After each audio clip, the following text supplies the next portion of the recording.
Hi friends, welcome to my channel. இன்றைக்கி நம்ம சேனலில் பிளாக் டீ போடுறது எப்படின்னு பார்க்க போகிறோங்க. பிளாக் டீ போடுறதுக்கெல்லாம் சொல்லி தரணுமான்னு யோசிக்காதீங்க. பிளாக் டீ எல்லாருமே போட்டுடலாம். ஆனால் இது ஒரு வித்தியாசமான முறையில் நம்ம பிளாக் டீ போட போகிறோம். இதை நீங்கள் கண்டிப்பாக ட்ரை பண்ணி பாருங்கள். ரொம்ப ரொம்ப சுறுசுறுப்பாக இருக்குங்க இந்த பிளாக் டீ குடிச்சிங்கன்னா. இதுக்கு ஃபஸ்ட்டு நான் இன்றைக்கி 2 பேர் குடிக்கிற மாதிரி பிளாக் டீ போட போகிறேன். அதனால் ஒரு 2 டம்ளர் அளவுக்கு தண்ணி எடுத்துக்கோங்க. ஃபஸ்ட்டே நம்ம டீ தூள் சேர்க்காமல் தண்ணி இந்த மாதிரி கொதிக்கிறதுக்கு ஆரம்பித்த பிறகு ஒரு 1/4 டீஸ்பூன் அளவுக்கு டீ தூள் சேர்த்துக்கோங்க. நீங்கள் எந்த டீ தூள் எடுத்துக்கிட்டாலும் பரவாயில்ல.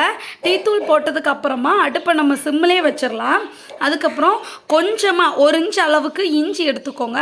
அதை நல்லா தோல் சீவிட்டு அதை நச்சு சேர்த்துக்கோங்க. ரொம்ப மையாக நசுக்க வேண்டாம், கொஞ்சமாக அப்படி நச்சு சேர்த்துக்கோங்க.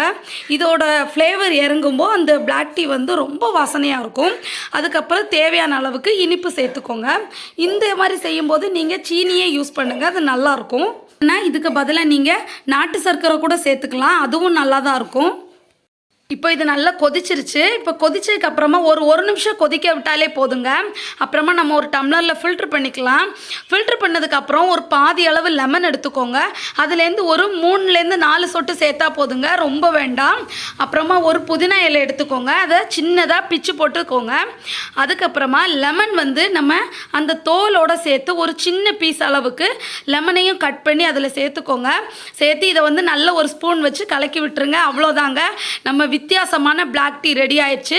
கண்டிப்பாக ஒரு தடவை இதை செஞ்சு பாருங்கள், உங்களுக்கெல்லாம் ரொம்ப ரொம்ப பிடிக்கும். இந்த வீடியோ பிடிச்சிருந்துச்சுன்னா லைக் பண்ணுங்கள், ஷேர் பண்ணுங்கள், மறக்காமல் கமெண்ட் பண்ணுங்கள். நன்றி, வணக்கம்.